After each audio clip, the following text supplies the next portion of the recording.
If you love our podcast, then I suspect you will be super pleased to join us live. That's right, it's time for our annual No Small Endeavor Live Thanksgiving show. This year we'll be joined by New York Times bestselling author David Brooks with special guests Amy Grant and Sheryl Crow. It's a night of thoughtful conversation, moving music, and a room full of folks all in pursuit of no small endeavor.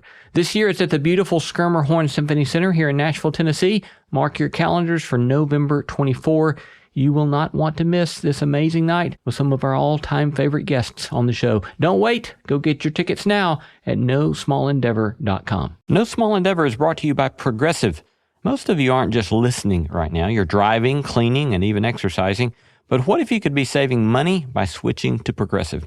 Drivers who save by switching save nearly $750 on average, and auto customers qualify for an average of 7 discounts. Multitask right now. Quote today at Progressive.com. Progressive Casualty Insurance Company and Affiliates. National average 12-month savings of $744 by new customers surveyed who saved with Progressive between June 2022 and May 2023. Potential savings will vary. Discounts not available in all states and situations. Hello, friends. Lee C. Camp here. This is No Small Endeavor. This is our unabridged interview with Musa al-Gharbi. Musa is a sociologist, journalist, and he's the author of the new, much-talked-about book, We Have Never Been Woke, The Cultural Contradictions of a New Elite. David Brooks, writing recently in the New York Times, said that this book announces Musa as a rising intellectual star, a prediction I suspect will be quite true. Musa challenges the presumptions, conceits, and posturing of both the so-called right and left in the United States. He expands the definition of what we might mean by the elites, and he contends that it is much easier to signal our virtue than it is to make substantive contributions to real change for people who really need it. Here's Musa al-Gharbi. Support for this show comes from the Rabbis Go South podcast. Imagine 16 American rabbis jailed for acting on their beliefs. The Rabbis Go South is a thrilling 7-part narrative podcast that brings to life the real story of Jewish-Black solidarity in St. Augustine, Florida during the Civil Rights Movement.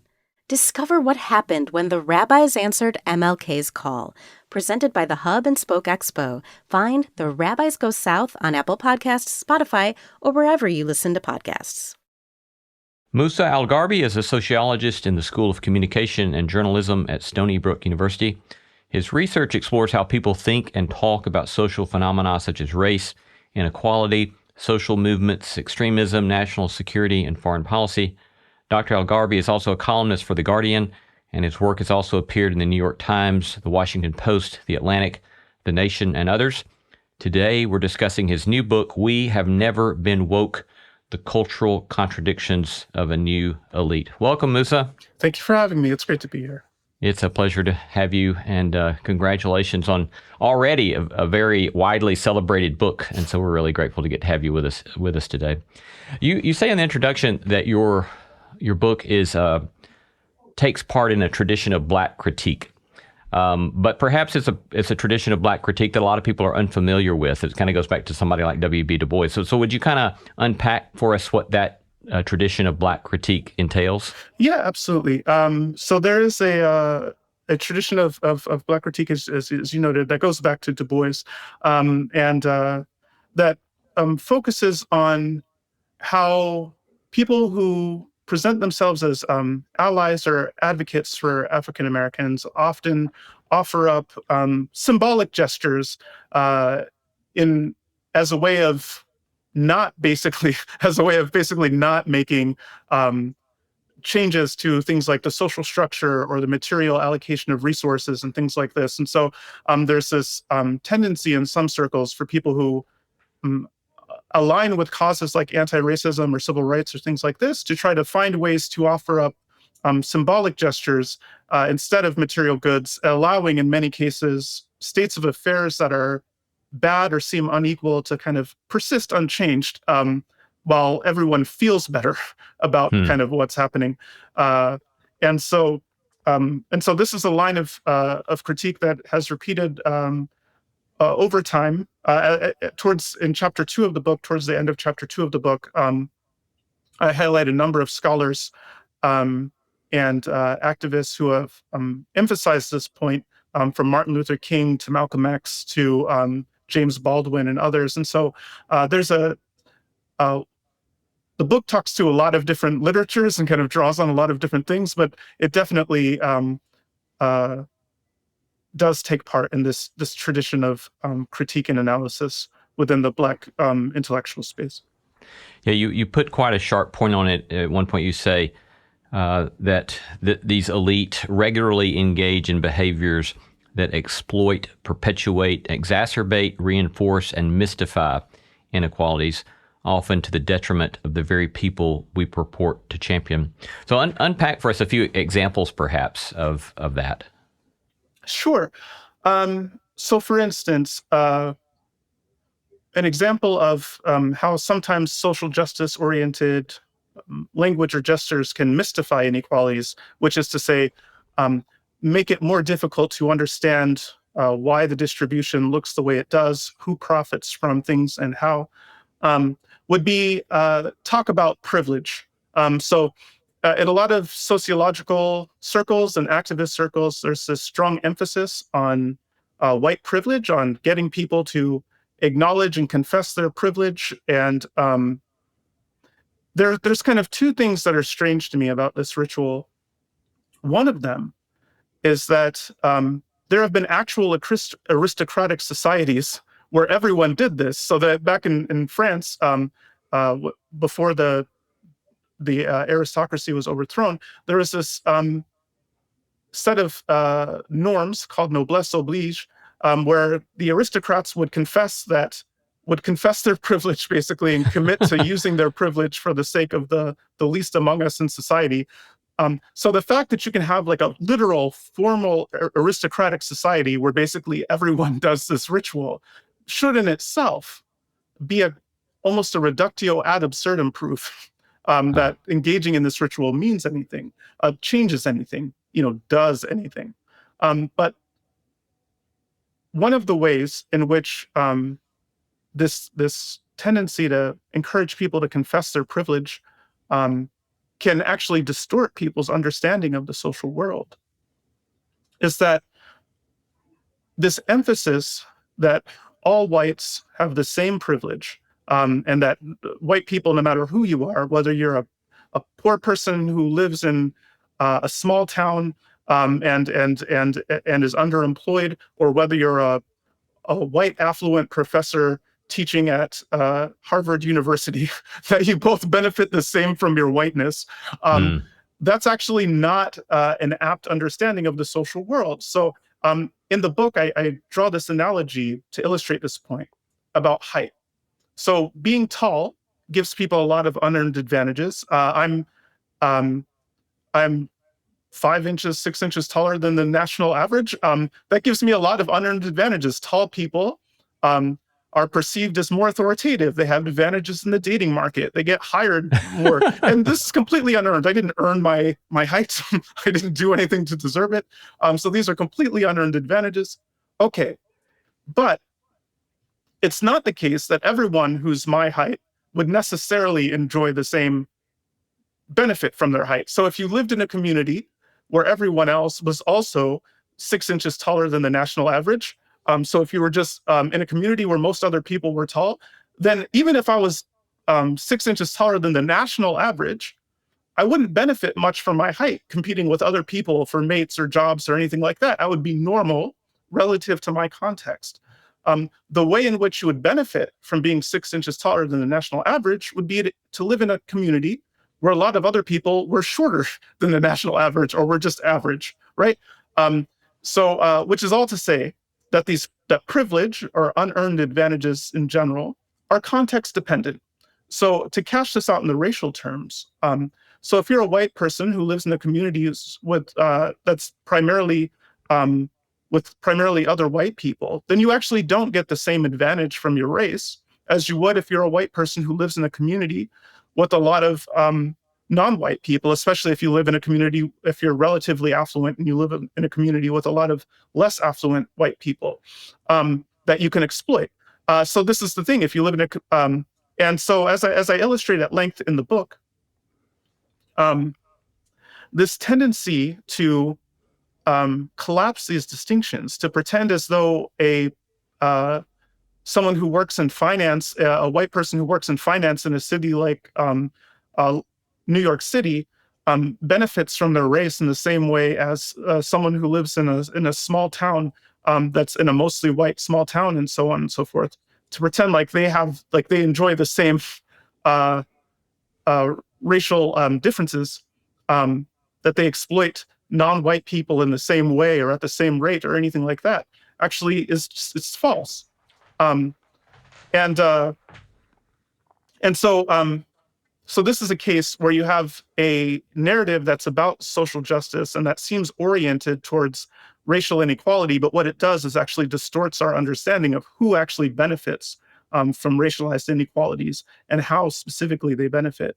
And in fact, what they do sometimes, what this narrative about privilege sometimes does, is actually help justify inequalities. So there's a lot of empirical research that shows when you educate people about privilege, it doesn't actually lead them to think any better or behave any differently towards non-white people. What it does is it leads them to dismiss and disparage and write off the suffering of poor white people. So basically, if you teach people that all white people have this privilege, then what a lot of people take from that is if you're white and you're poor, then you actually really truly deserve your poverty for not making good use of your privilege. You have all these extra unearned advantages because you were born with white skin and you somehow managed to fail out. Well, then you must really deserve your suffering and you must really deserve your poverty for not taking advantage of your privilege. That's actually the main impact of this teaching, according to the best available empirical research. So not only does it not help people behave or think differently towards non-whites, it actually leads them to justify inequalities and disparage the suffering of people who are poor and suffering on the basis of their skin color. And so, and you see these kinds of tensions arise with a lot of well-intentioned, ostensibly social justice-oriented, narratives and modes of activism. One thread kind of running throughout is the claim that one of the things that the social justice narratives do or the privilege narratives do is underwrite some sort of sense of moral justification or moral superiority, and then perhaps counterintuitively a sort of victim mentality or sense of victimization.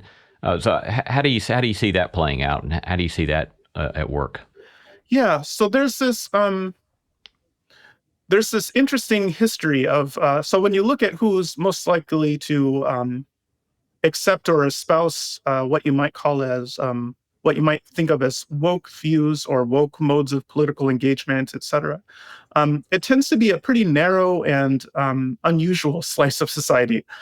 In particular, it tends to be highly educated, relatively affluent people who live in cities or suburbs and are kind of tied to the knowledge economy professions in some way. So people who work or aspire to work in jobs like media and finance or science and technology or education and so on and so forth.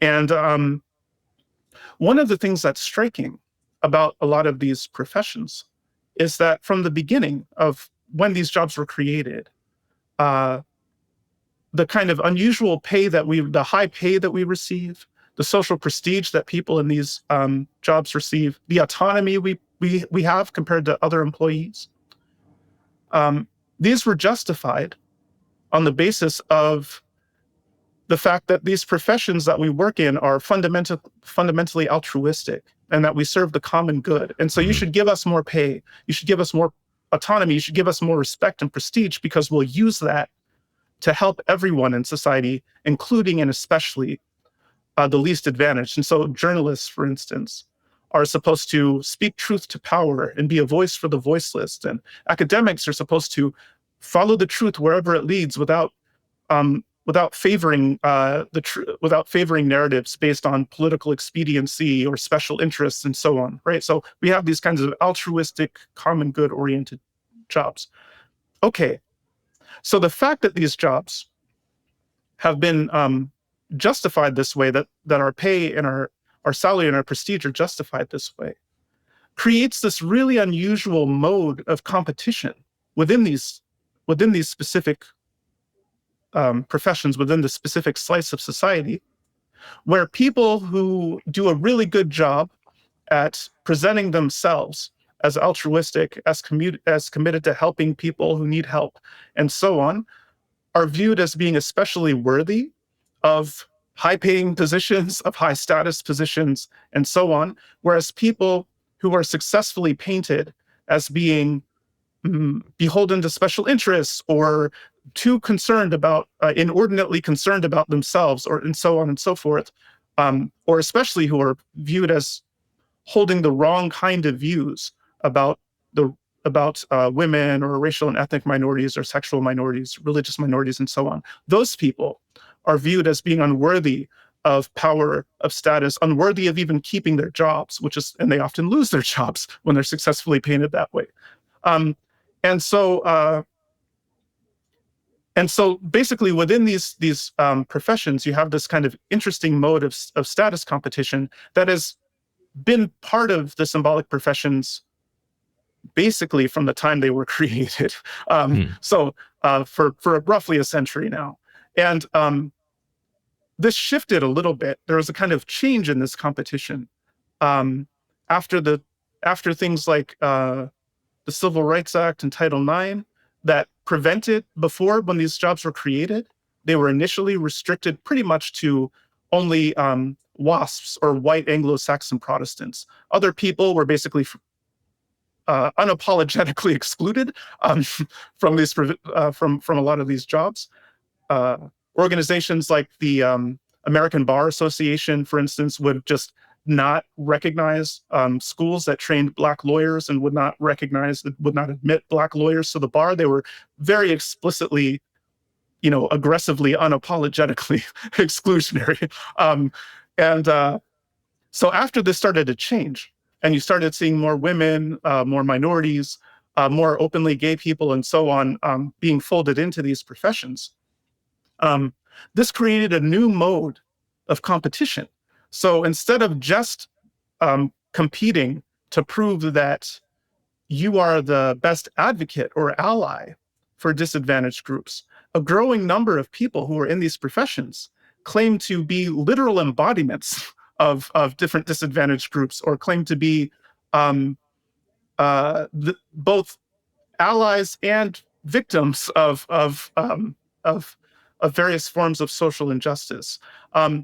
And so this created a whole secondary arms race for status and power and influence within the symbolic professions. And so growing numbers of elites today, especially elites tied to these specific professions, arts and entertainment, law, finance, education, science, technology, and so on. So growing numbers of elites today try to find different ways of describing themselves as having belonged to some kind of historically marginalized and disadvantaged group. So either you're non-white, female, neurodivergent, disabled, LGBTQ, the kind of sphere of identifications that kind of qualify as rapidly expanding, and the sphere of different identities, of different ways that you can be LGBTQ, of different ways that you can qualify as disabled or neurodivergent, and so on, also keep expanding, allowing a larger and larger strata of the elite to present themselves as, again, as kind of victims, or as marginalized and disadvantaged, instead of being elites. And this is actually a problem for a lot of social analysis, because the way that a lot of social scientists talk and think about problems like inequality, or talk and think about elites, is when people think about elites or talk about elites, they talk about people like Elon Musk or Jeff Bezos, not about people like Oprah Winfrey or Jay-Z, who are also billionaires. But if you're a non-white billionaire, or if you're a queer or female or neurodivergent or disabled elite in general, you're often excluded from analysis. So when people, so the focus is on cisgender, heterosexual, able-bodied, neurotypical white men.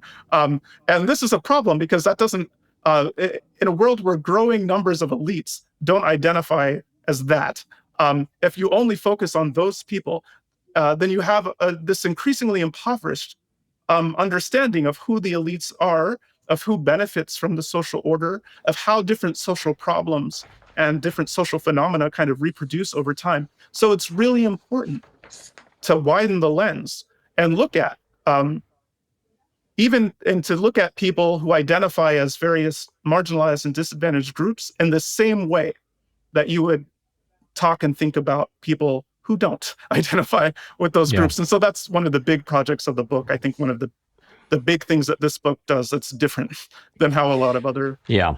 I want to come back to that you just introduced with your phrase analytical egalitarianism in just a moment. But before we go there, I can imagine somebody listening to this point in the conversation and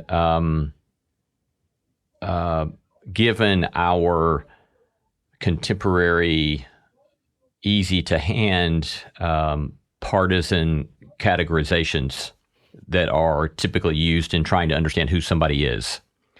I can imagine somebody listening to what you just said and quickly coming to the conclusion that you are a black member of the hard right. But it seems pretty clear that's not what you are, or not who you are. But for somebody hearing that and coming to that conclusion, what would you want to say at this point in the conversation? Yeah, I mean, so I think people who read the book will see that while it is critical of a lot of what you might call social justice oriented narratives and practices and behaviors, it also is in the very interest of analyzing the world symmetrically. It's also very critical of anti-woke symbolic capitalists or right-aligned, like on a conservative symbolic capitalists. I argue and illustrate at various points in the book that most of the same narratives, most of the same facts, details, dynamics that I talk about when I'm talking about symbolic capitalists on the left hold just as true for non-left symbolic capitalists. The main difference is maybe there's marginally less hypocrisy insofar as it's not necessarily the case that a lot of the non-left symbolic capitalists paint themselves as allies of the marginalized and the disadvantaged. But even there, actually, they often do. So anti-woke symbolic capitalists, people who move aggressively in the opposite direction of most of their peers, they often do actually portray themselves as being committed to feminism and gay rights and anti-racism and related causes. They just think that those people, the wokes, are doing it wrong.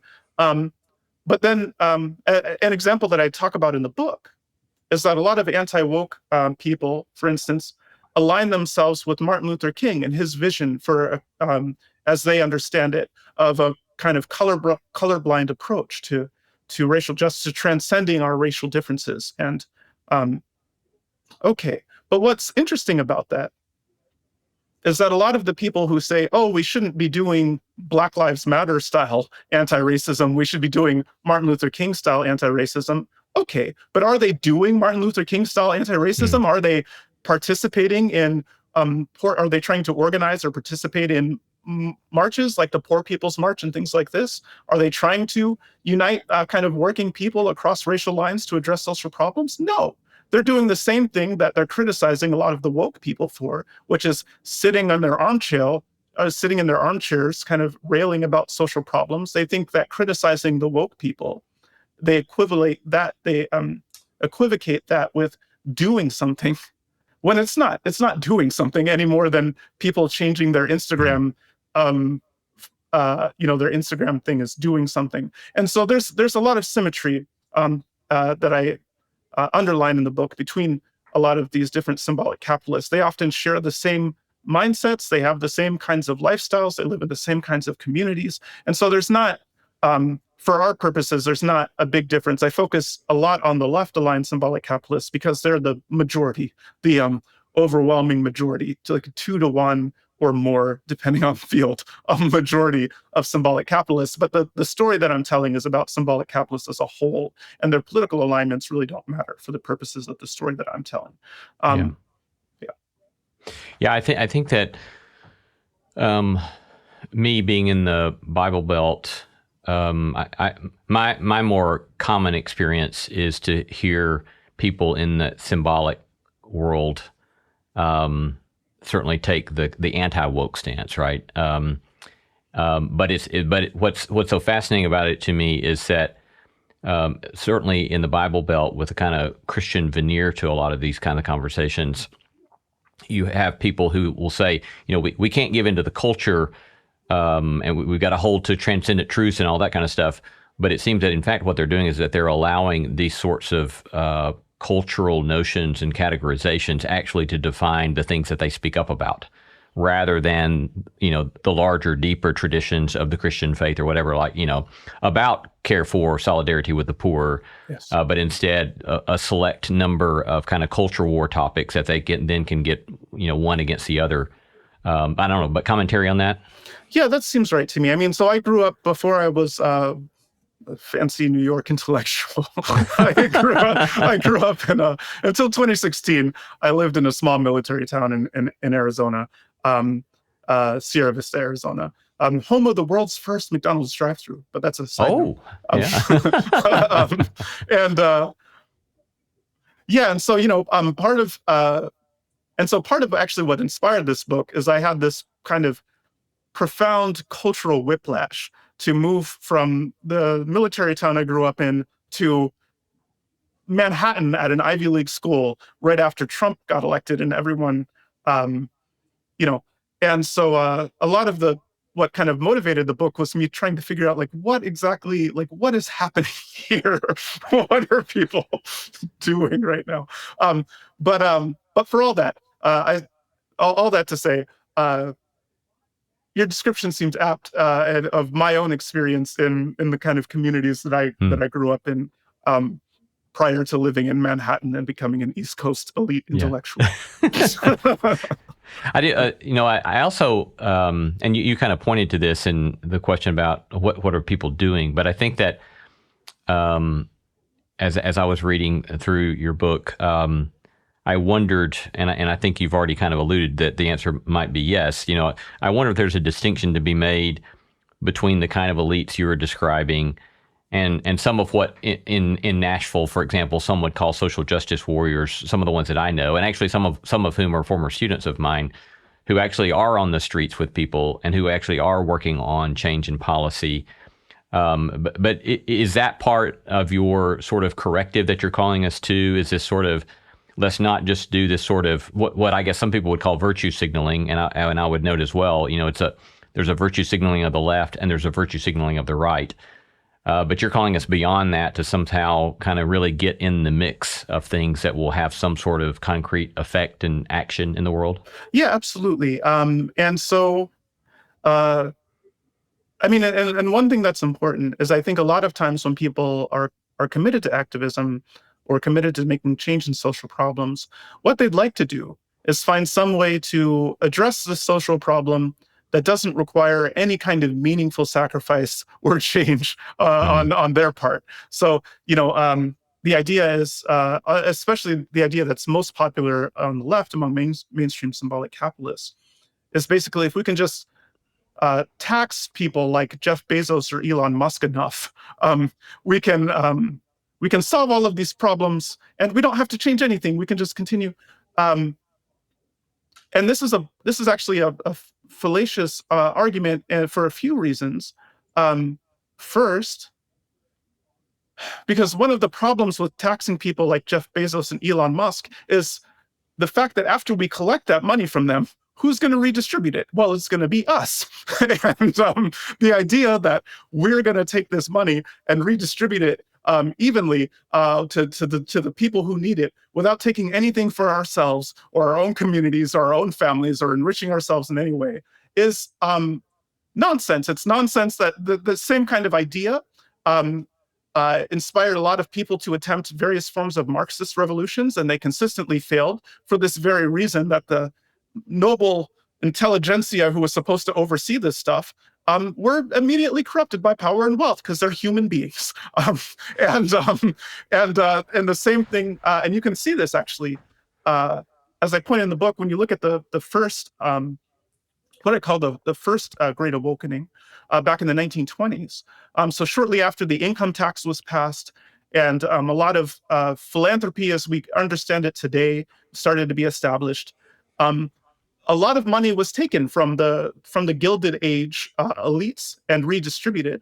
But when you look at who was it redistributed to, the primary wealth transfer that occurred during that period was actually from the wealthy to the upper middle class. We took from the rich and we gave to ourselves. And that's exactly the kind of thing that you might expect to happen again today. If you and so this is one of the problems, is that there's actually not an easy way to take the money from the super rich and give it to the people who need it without running through people like us. So what all that entails.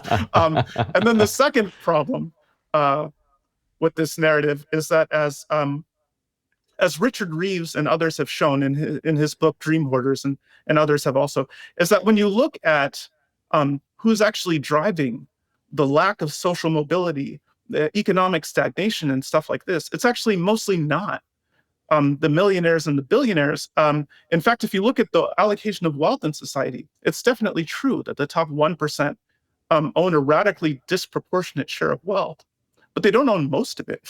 If you look at the top 20%, though, as someone like Reeves might suggest, then the top 20% of Americans control 72% of all wealth in the country, leaving the other 80% of Americans to play with the other 28% of wealth. And so like the idea that you can just tax the top 1% and leave the top 20% and somehow we can solve these problems is just not true. As Reeves said before, this narrative of we are the 99% is another way of mystifying social inequalities. It allows people who have healthy six-figure incomes, who are profiting from and perpetuating a lot of social problems, to pretend as if they're just run-of-the-mill lunch bucket people who are in the same boat as working class Americans. And it's just not true. We're not in the same boat. We don't want to be in the same boat. We're actively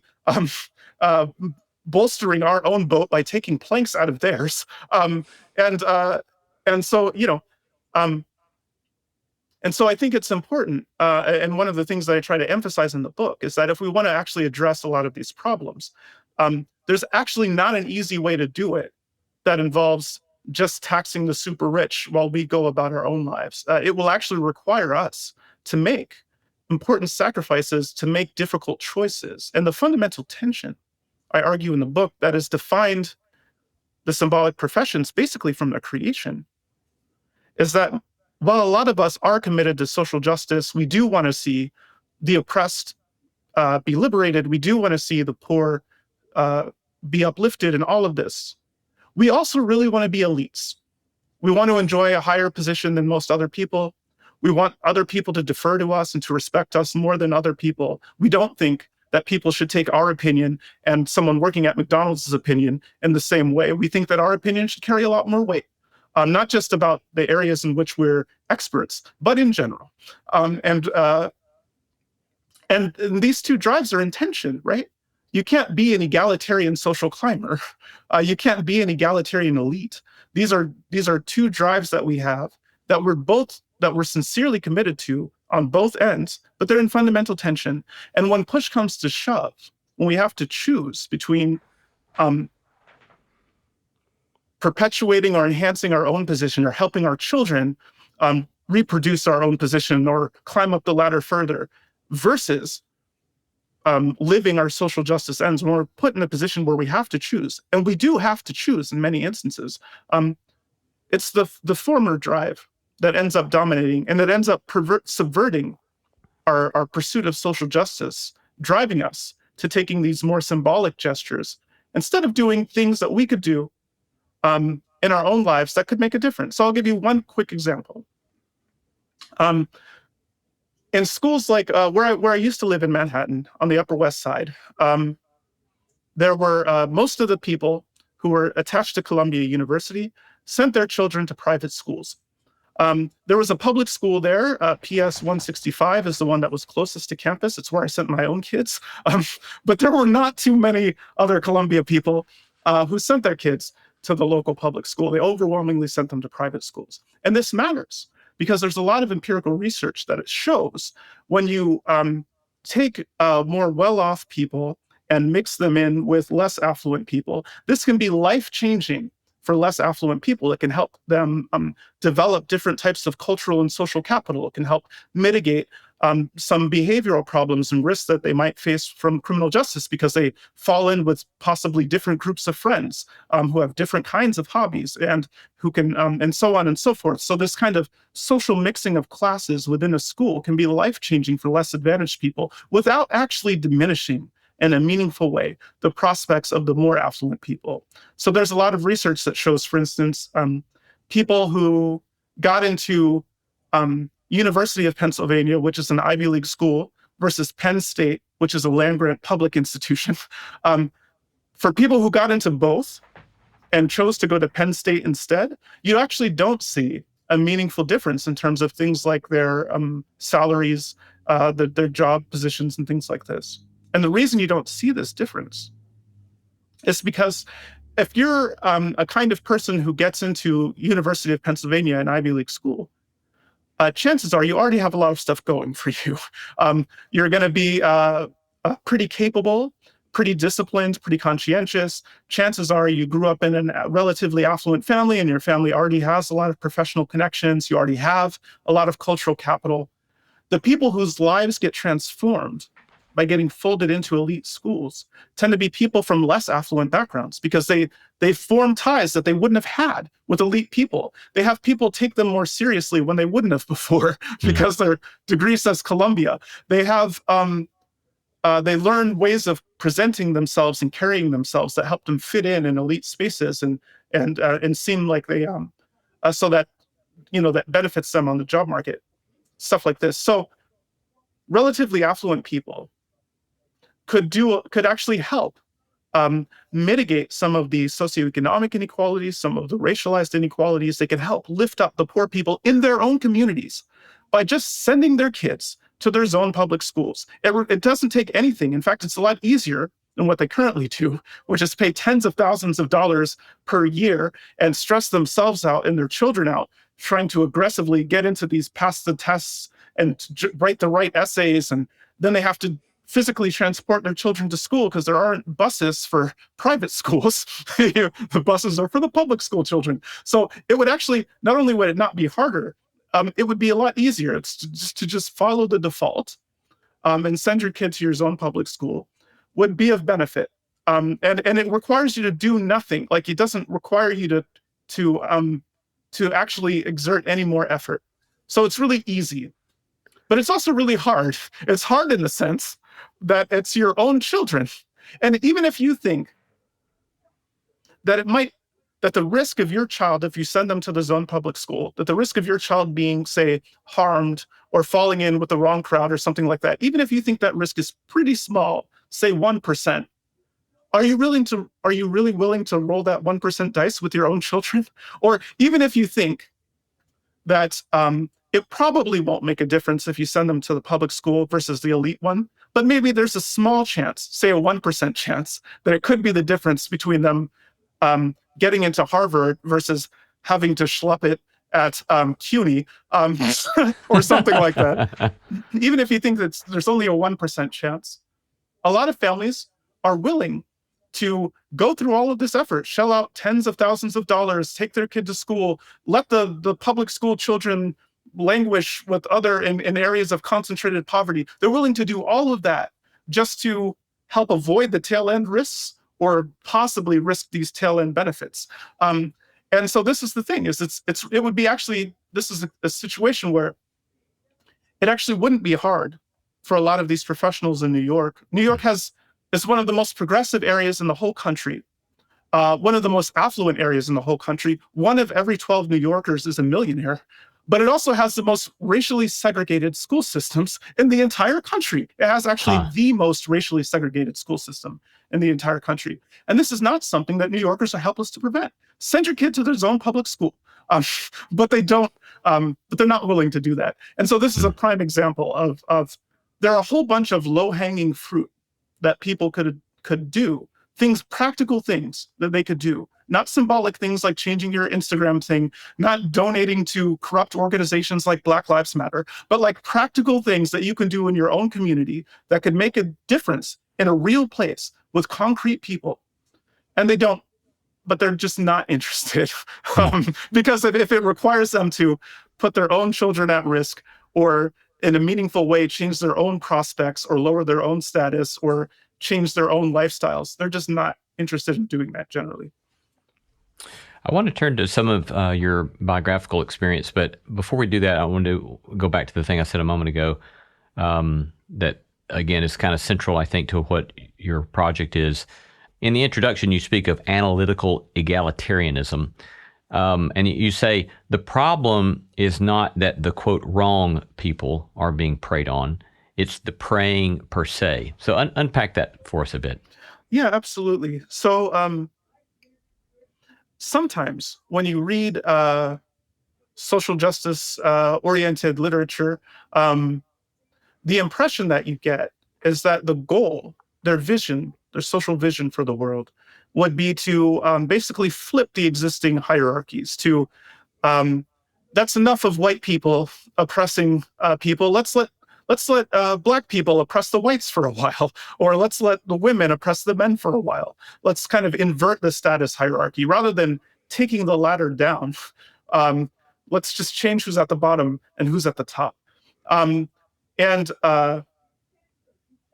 so oftentimes in progressive spaces, people actually seem indifferent, or even seem to experience, frankly, a perverse joy in the suffering of less affluent white people, in the suffering of men. So when you talk, for instance, there's a whole bunch of social data that people like Richard Reeves and others have compiled, that by a lot of indexes, men are kind of young men, especially less elite men, especially non-white men, are kind of languishing in contemporary society.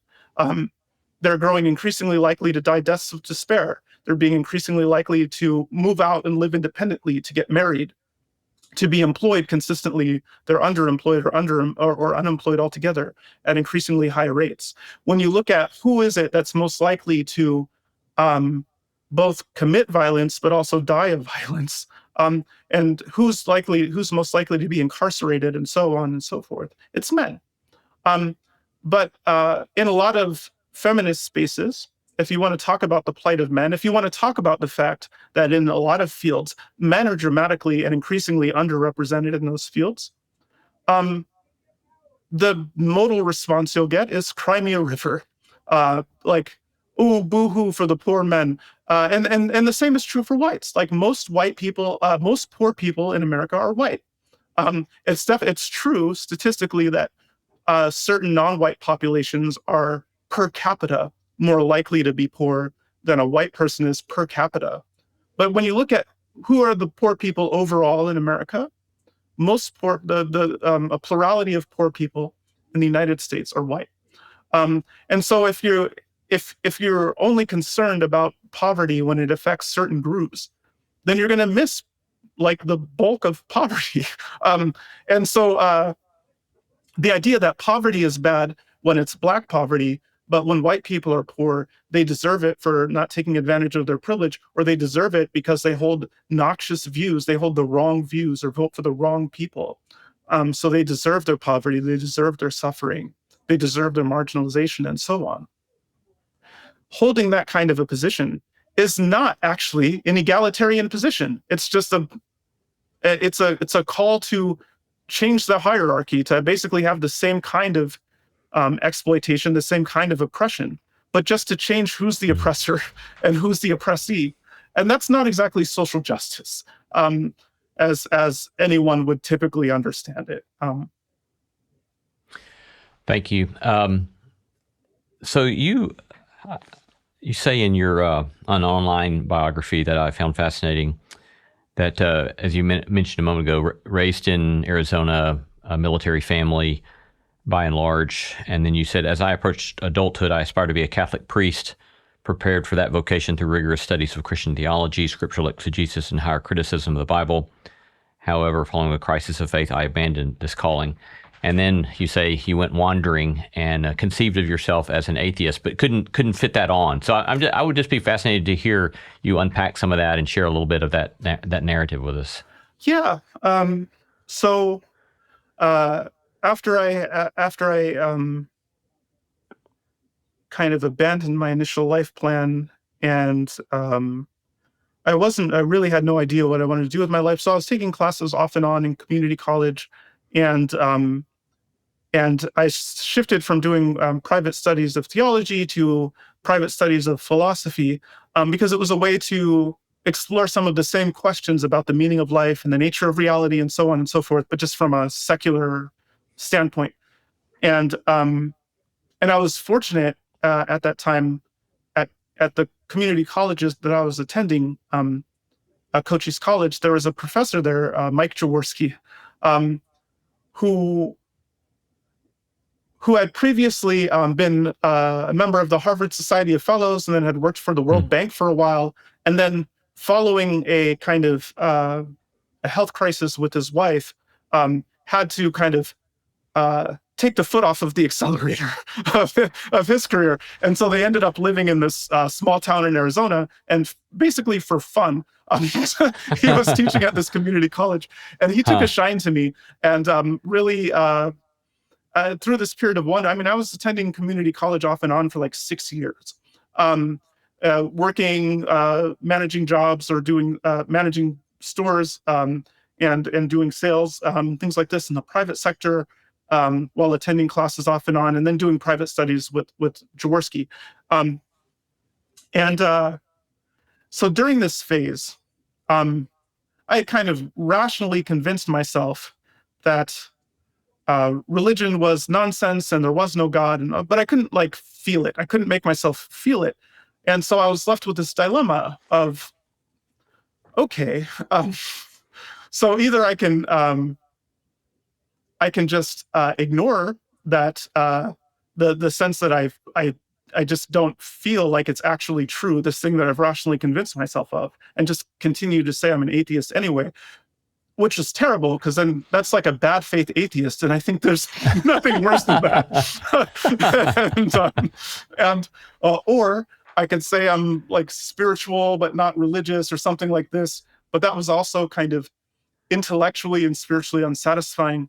And so instead, I decided to try to investigate just other faith traditions, to see if there was one that seemed to be a better fit, that seemed more right to me. And so at the end of this journey, long story short, I ended up reading the Quran, and I became convinced that it's a prophetic work. And Islam allowed me to actually accommodate a lot of the beliefs that I held related to Christianity, but while avoiding some of the kind of theological issues that led me to abandon my initial calling. But so I was like, oh, well, if I believe that Muhammad is a prophet and I believe in God, well, that's like the two big things that you have to believe to be a Muslim. So maybe I'm a Muslim. So I looked into it more, and then eventually decided to take the plunge. And actually that helped me both converting to Islam and finding new kind of clarity and purpose in life. And then shortly after that, getting married and having someone who was someone who I respected and admired a lot, who for reasons that only God knows, was willing to hitch herself to my rickety wagon at the time. The kind of faith in me that my wife placed by kind of taking this plunge, also kind of really pushed me to get my act together because someone else was depending on me. It wasn't just, if it's just me, I'll sit in a studio apartment and eat rice with butter every day. I don't, I don't care. But when you have someone else who's who you respect, who you want to kind of have that faith in you, not seem ill-placed. So the combination of finding religion again, and then being married, and especially having children and stuff, pushed me to get my life together. So I got after spending 6 years taking classes off and on at community college, I got 4 degrees in the next 5 years, and I went from community college to an Ivy League university, and now I'm doing all of the stuff that I'm doing. So it was a combination really of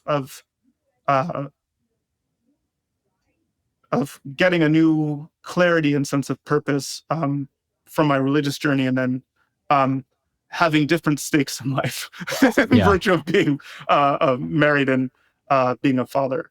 That really kind of changed everything. So I haven't quite known how to put this next question, but so allow me to put it perhaps awkwardly. It seems to me that given that you are Black Muslim, given that you are have a degree from top school university in the country, given that you are could be misunderstood by people on the left as a right winger, and by people on the right as another run of the mill progressive. It seems that all of that together, and perhaps more, puts you in a kind of socially precarious position. Yeah.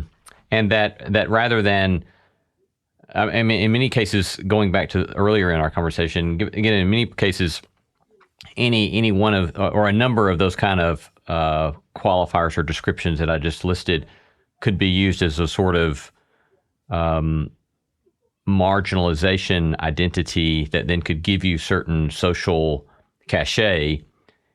Instead, you seem to be choosing to use all of those things to critique all of these things, right? Yeah. And so it's like you could be taking advantage of this stuff, and yet instead you're probably socially precarious in the sense that you have people from all over the place that are going to be unhappy with you. So I don't know, how are you processing that, and how are you experiencing that, and what's driving you in this way? Well, I think part of what drives me is that there are certain things that I can say that other people just can't say. And so, for instance, a great analogy, an instance that I think about a lot, was at Reed College. There was a professor who was teaching a class on classics. And there were protests that were constantly disrupting her class because the syllabus was insufficiently decolonialized and stuff like this. And so protesters would come in and disrupt the class every single day. She couldn't teach the class. The students just sat there on their hands and allowed this to happen.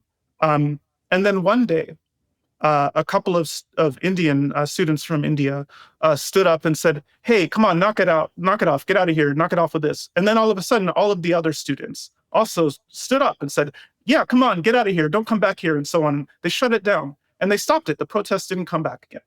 And so this is a case where there were all sorts of, where everyone in the room basically disagreed, but no one felt comfortable disagreeing until there was someone, and it mattered that the first person who stood up was an Indian student. It's probably true that if a white kid had stood up first and said, "Hey, knock it off, get out of here," that they would have criticized him, like they would have immediately smeared him as a racist. A lot of the other white students, for fear of also being smeared as a racist, would have just sat there and allowed him to be smeared that way.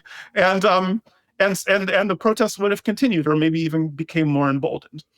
So it did matter that the person who stood up was non-white, even though the thing that they were trying to shut down was precisely this kind of, and so this is the kind of position that I find myself in some ways, where precisely because I can say things that other people can't say, in virtue of being a Black Muslim person who had previously lost a job, by the way, an academic job, for being targeted by Fox News. I'm in a position where I can say a lot of things without being smeared and villainized in the same way. And so I feel a pressure to say those things that are true, that other people can't say. But there is this kind of tension where it is actually the case that even my ability to do that, right, is tied to the very mentalities that I'm trying to criticize, or what enabled me to have this platform. Right. So, Yeah. for instance, Princeton University Press probably wouldn't have published this book. You could change change very little about it except for the autobiographical parts. But if the book was written by a cisgender, heterosexual, white male, especially if someone identified as a Christian or a conservative, all else the same about the book, no way they would have published it. The same book could have been written even by a Black Muslim who was at University of North Dakota, and Princeton probably wouldn't have published it. They published it because I'm at Columbia University, and I write for the New York Times and the Atlantic, and I'm a Black Muslim who has cachet on the left in virtue of being targeted previously by Fox News and writing for The Guardian and so on and so forth. So a lot of the very things that I'm critiquing in the book, ironically, are what allowed me to publish this book at all. And so this is something that, and I try to foreground that tension in the book, right? So there's a section later in the book where I highlight the fact that it's called He Who Lives by the Sword, where I highlight some of these tensions, right? So this is unfortunately, for better or worse, better said, we're all embedded in social structures. None of us can just completely, behave in a completely free and independent way. And so in order for me to tell the truths that I want to tell, I did have to learn how to play the game, right? So the first time that I applied to grad schools, I didn't get in anywhere. The first time that I tried to sell a book, no one bought it. And, I had to learn how to play the game in order to tell the truths that I want to tell and do the work that I want to do. And that's that kind of tension. Rather than trying to suppress it or ignore it, I just try to foreground it in the book and in a lot of my work. Yeah. Yeah. So. Yeah. Thank you. So one follow-up there, given all of that narrative trajectory you've described, and given the ironies that you just pointed to, what kind of, for lack of a better word, what kind of temptations do you see yourself facing, being now increasingly celebrated, to use the phrase you used earlier in the interview, being, I think you called it a fancy New York intellectual, right? How, given all of the things that you're critiquing, and given now that you've learned to play the game, and now that you are speaking these things in the way that you're speaking them, and it's getting the reception it's getting, what kind of temptations is that going to bring to you?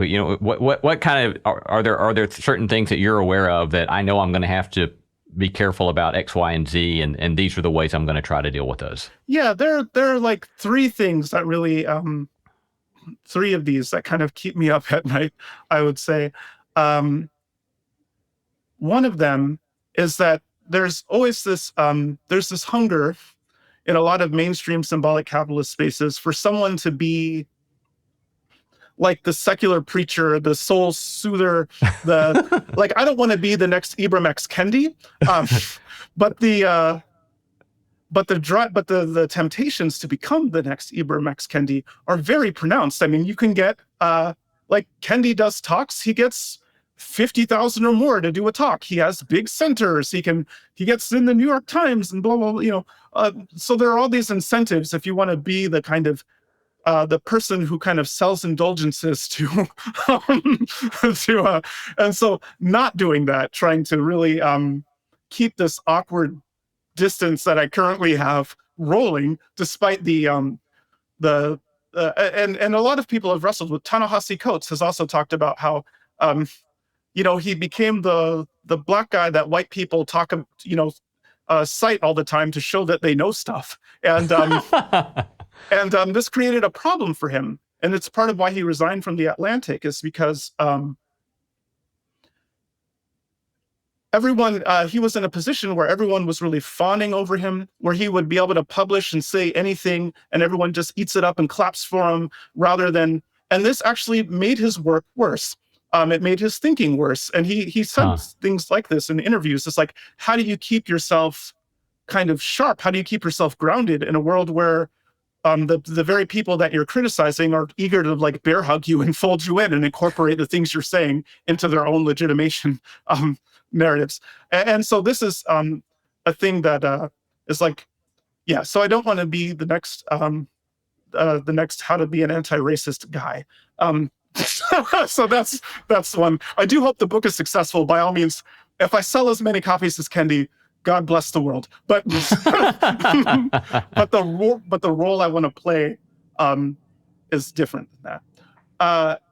And then another risk that a lot of public intellectuals fall into sometimes is that when you go on these tours and you do these interviews, people ask you about stuff a lot of times that's kind of not in your wheelhouse, but you feel a pressure to give them something in response, or sometimes you even come to feel this arrogance that you know a lot more than you do. And so there are a number of people over the last decade or so who became prominent public intellectuals, where when you look at their work before they were in this space, they were pretty careful thinkers who had considered things, and their work on their areas of specialization is actually good. But then a lot of the things that they talk about when they're coloring way outside of the lines are just sometimes frankly deranged. So I want to not become that person also. And then the kind of last negative example that I want to avoid would be, there are a lot of thinkers who were in academia, and they had heterodox views, and eventually they got tired of dealing with some of the tedious aspects of holding non-conventional views in academia. So dealing with levels of gatekeeping and scrutiny that other scholars do not have to deal with, or kind of constant kind of political nonsense.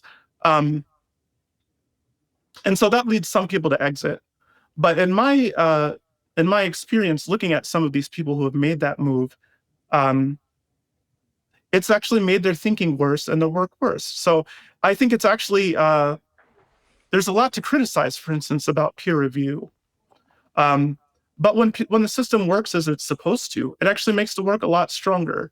And in fact, I think the real problem is not necessarily that people who hold divergent views get held up to higher scrutiny. I think that scrutiny, while sometimes unfair, ultimately forces you to be a lot more thoughtful about how you're talking and thinking about things, how you're presenting things. You really have to make sure your ducks are in a row and your T's are crossed and your I's are dotted. Because if you give anyone any reason to shoot you down, that's what they'll do. I think the problem isn't necessarily that. It's that the people who agree with the mainstream position aren't submitted to the same kind of scrutiny. So you get a lot of garbage work that makes it through because it says the right things, right? So I think that's actually the bigger problem.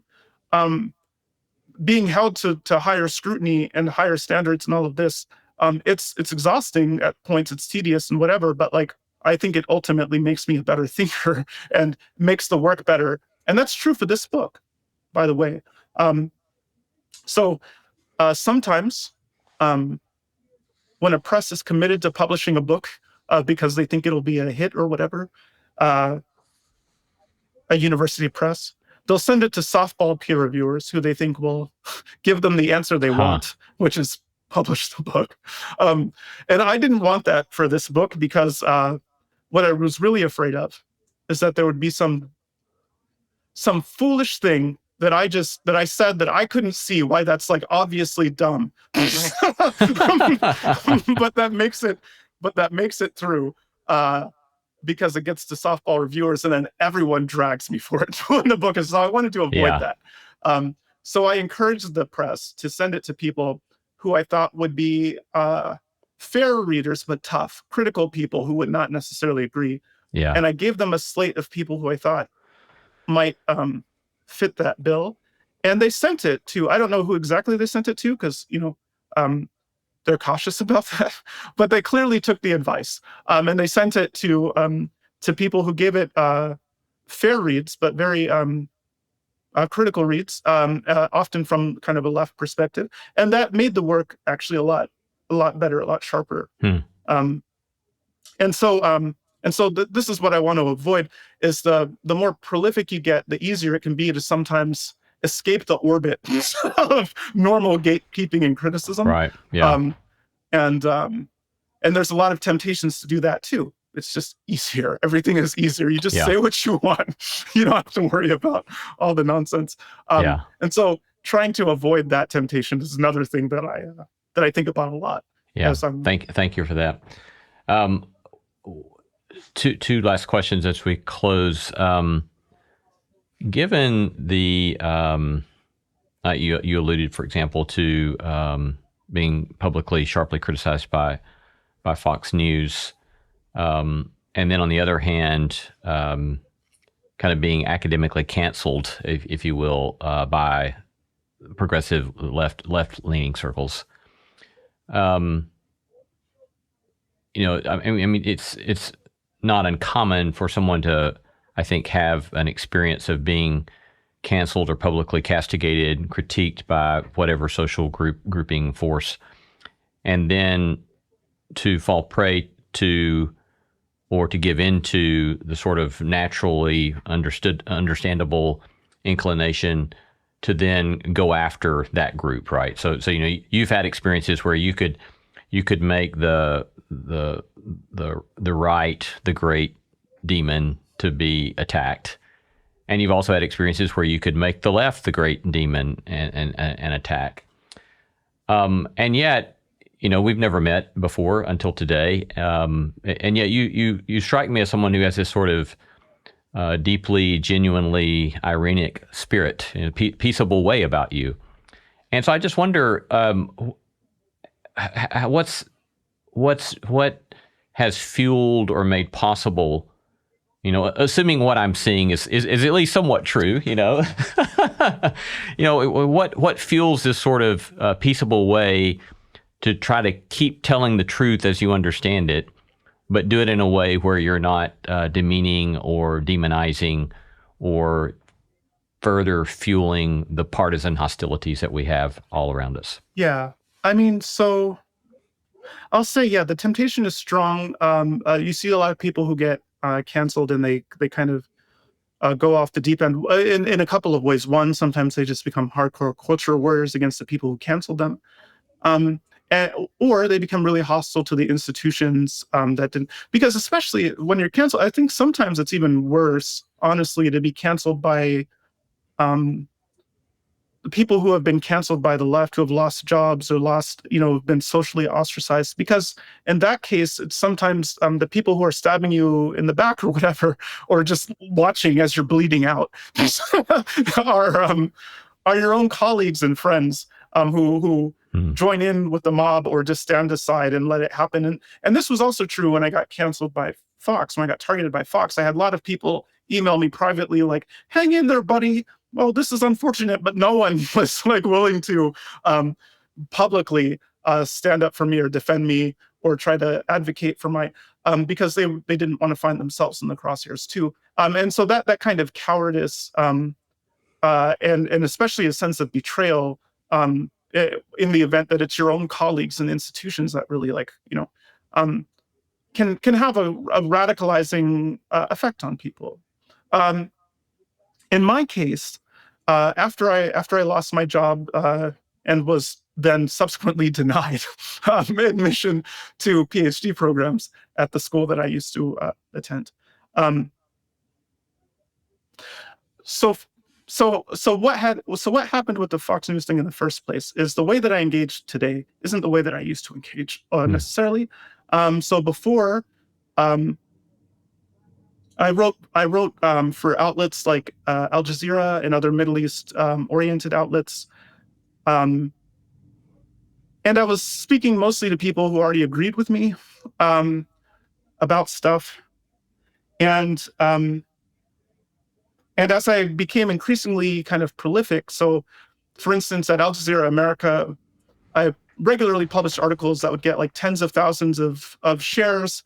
I wrote the number one most read article ever on the history of that site until it closed, and so on. And so as I became increasingly prolific, I think I got kind of bigger from, a little too big for my britches, kind of epistemically or cognitively or whatever.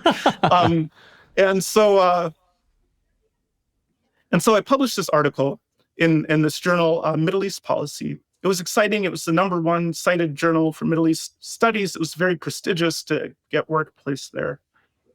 And at this time, it was back in 2014. ISIS was a big deal, and there was this whole kind of cottage industry where if you were someone from the Middle East or someone who used to be Muslim but isn't anymore, you could go on Fox News and other right-leaning media and say, Muslims are terrible, I would know. And there was a kind of cottage industry for that. And so someone from that industry came across this journal article that I wrote and decided to try to troll me on it on Twitter. And so I basically tried to destroy this guy.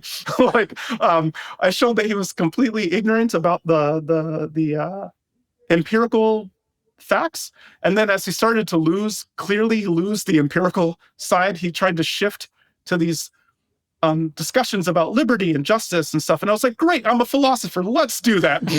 Really just twisted the knife, showing that this is a vacuous individual.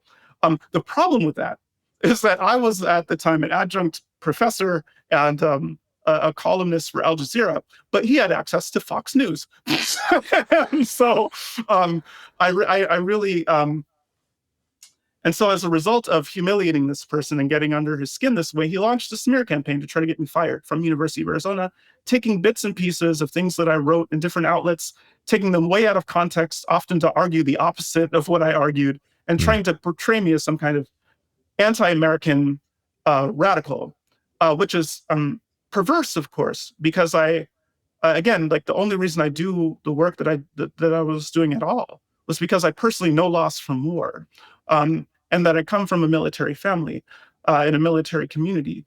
But in the aftermath of losing my job and then getting denied access to PhD programs at that same school, I was blackballed there, basically. I did a lot of soul searching. For one, I felt a lot of guilt because a lot of every department and institution that I was affiliated with at University of Arizona got flooded with death threats and hate mail.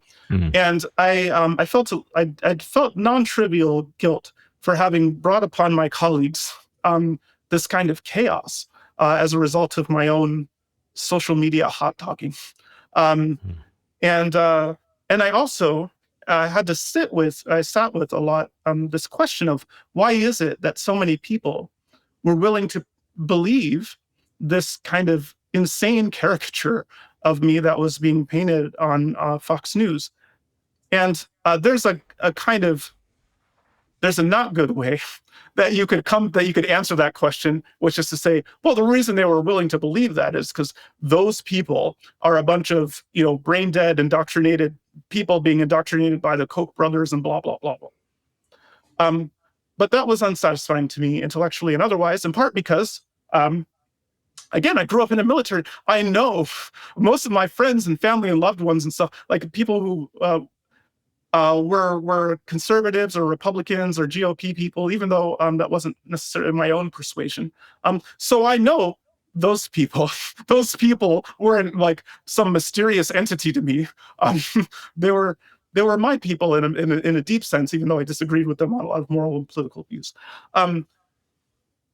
So I couldn't go that route, not in an intellectually honest way. And so as I was sitting there thinking about this, I realized that at least a big part of the problem is that people like me didn't necessarily engage with people like them much at all. And when we did, it was usually in this kind of hostile, condescending, combative kind of way. And so I responded to getting canceled by Fox News by trying to write more for the right. So I started taking the same outlets, the same articles that I would normally send to Al Jazeera or Salon or somewhere like that. I didn't change anything about the argument, which is to say I didn't refrain from saying anything that I would say in Al Jazeera or somewhere. I didn't say anything that I didn't believe. I just changed the way that I conveyed the ideas to reach different kinds of audiences. And so I started taking those same essays and pitching them to places like the National Interest and National Review and the American Conservative. And not only were these other places willing to publish, I just assumed, like, as a Black Muslim intellectual, who would want to hear what I have to say? Oh, probably left-leaning outlets. I never even tried to pitch to right-leaning outlets. So I started pitching to right-leaning outlets, and not only were the essays published, but the response that I got was really great. A lot of people on the right were eager to explore these issues and mix it up with someone who was different from them, who didn't share the same priors. And the act of going through and kind of making these arguments in a way that where I wasn't preaching to the choir, but where I was having to convey these ideas in a different way, the act of going through writing these articles for conservative audiences and then engaging with those audiences afterwards in the comments and questions and back and forth, all of that really enriched my understanding of the social world. It led me to be able to perceive blind spots and assumptions that I had that were just wrong about a lot of the things that I was arguing and thinking about. And it really changed the way that I go about. It led me to reevaluate the work that I had previously been doing. So for instance, if you want to convince people not to bomb Syria, if you think that bombing Syria is a bad idea and there are people who want to bomb Syria, it doesn't do a lot of good to go to an outlet full of people who already agree that bombing Syria is a bad idea and say, yeah, you're right, I agree. What you need to do, if you actually want to prevent that outcome, is you need to go to the people who think it's actually a great idea to bomb Syria. It's actually important and necessary. You need to go to those people and explain to them why it's actually not a good idea. And you need to explain it to them in a way that they'll find accessible and compelling and persuasive. And it doesn't actually do a lot of good to just give red meat to people who already agree with you. And so as a result of coming to that realization, it changed the way that I do a lot of my work. So today, basically, no matter who I write for, I try to say something that I think that audience needs to hear but doesn't want to hear. So if I'm writing for a right-leaning outlet, I continue to write for right-leaning outlets, and I'll emphasize messages that are maybe difficult, but I think are important and true. And again, engaging in a charitable and constructive way. And then the same when I'm writing in left-leaning outlets, though, as well. Like if I'm writing in The Guardian or somewhere like that, I try to say things that I think left-leaning audiences need to hear, need to reckon with, but probably don't want to. And so that whole ironically, getting canceled by Fox News kind of changed my life in some ways for the worse, especially in the short term. It was really a dark period. But you know, by the end, today, I wouldn't be the scholar I am were it not for the kind of reckoning process that I went through after being canceled. I'll add last quick thing. At the kind of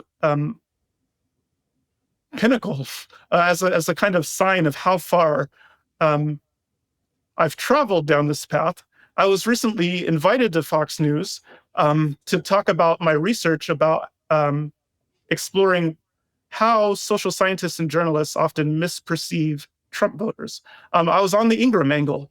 I was into Fox News studio, yucking it up, sitting there with Sean Hannity, kind of talking to people, and it was surreal. One of the things that was surreal was I realized that for me, uh, this targeted cancellation campaign that they did was deeply personal.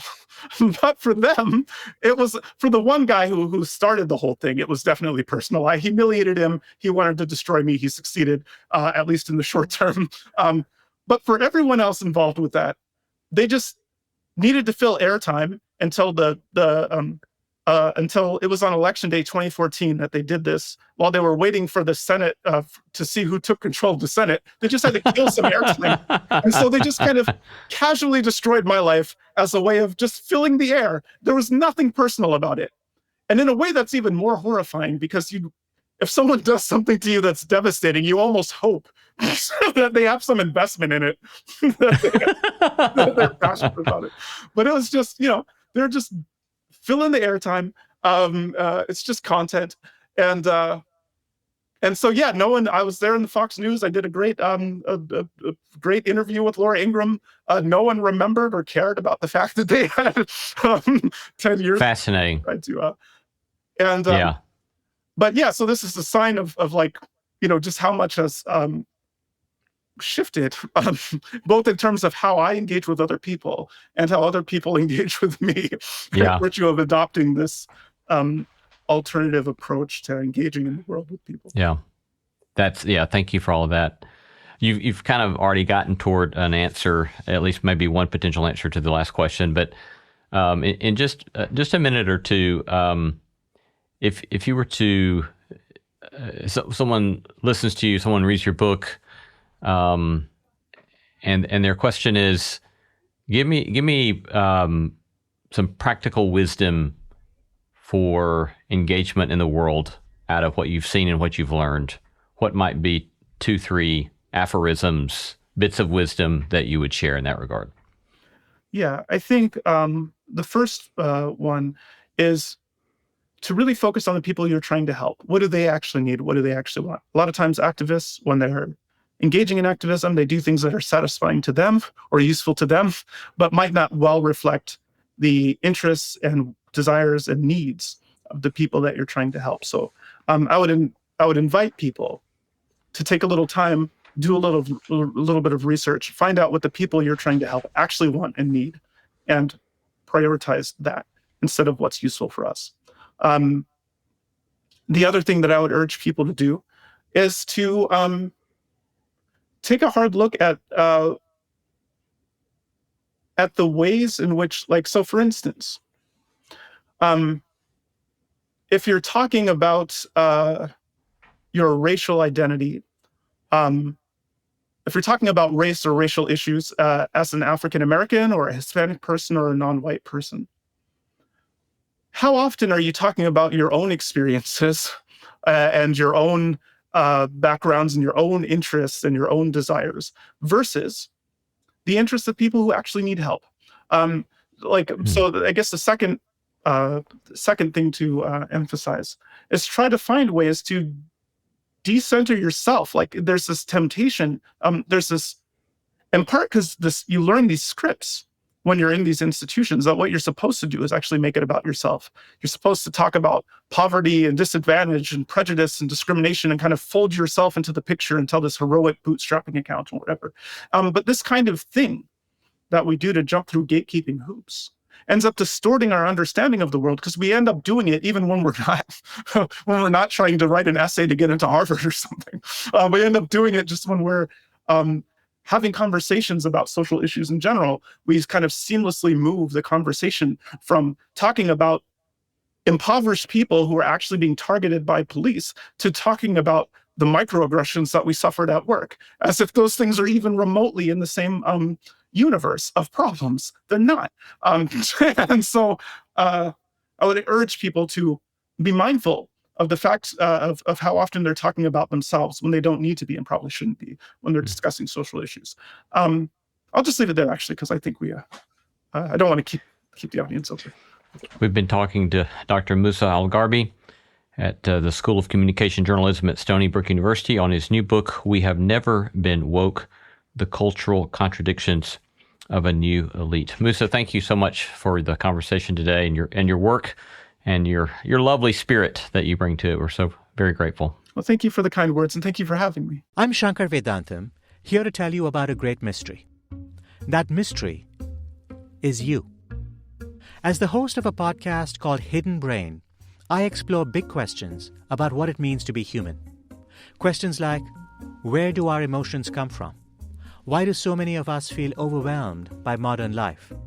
How can we better understand the people around us?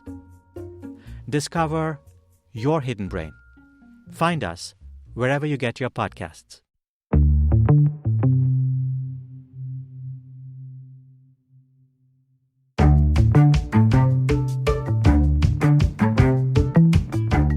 Thanks to all the stellar team that makes this show possible. Christy Bragg, Jacob Lewis, Sophie Byard, Tom Anderson, Kate Hayes, Mary Evelyn Brown, Carriot Harmon, Jason Cheesley, Audrey Griffith, and Tim Lauer.